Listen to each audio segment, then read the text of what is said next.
about this series is there is a review on the back from Kirkus Review, which is, it's just huge. In fact, I'm going to make sure I get it correct. They called it well worth reading, which is high praise indeed. So I wondered, just from a practical sense, because when I see reviews like that, I always think, well, I don't know that many children who read Kirkus. They may be out there, and I just haven't met them. So what does that review, for authors who are listening to this or watching this and would maybe aspire to having a Kirkus review for one of their books, what does that do for you in practical terms? What marketing opportunities does that open up for you?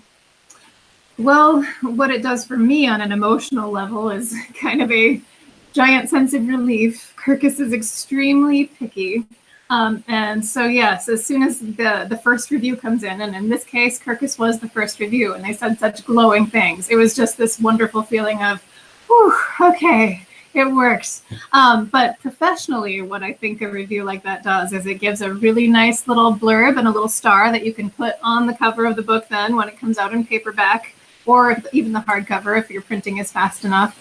And I think that starred reviews do tend to call the attention of the people who actually buy the books, although the kids aren't reading Kirkus. Librarians are, teachers might be, and certainly booksellers and so on. When they go to giant conventions and room full of books, it's helpful to have that little star marking something as, hey, take an extra look at this. So I think that those are valuable in that way, certainly. However, I've seen a lot of books be just gigantic successes without any of that kind of starred review treatment. And as a writer, you never know what's going to get one. It's so subjective. I mean, I have books that I've worked on for years and years and, felt very not necessarily proud of, but that I believed in, and that didn't get that kind of attention, and others where it surprises you and they do love it. So it's very much out of the writer's hands. You just have to try to write the best book that you can and then hope that somebody else likes it too. So.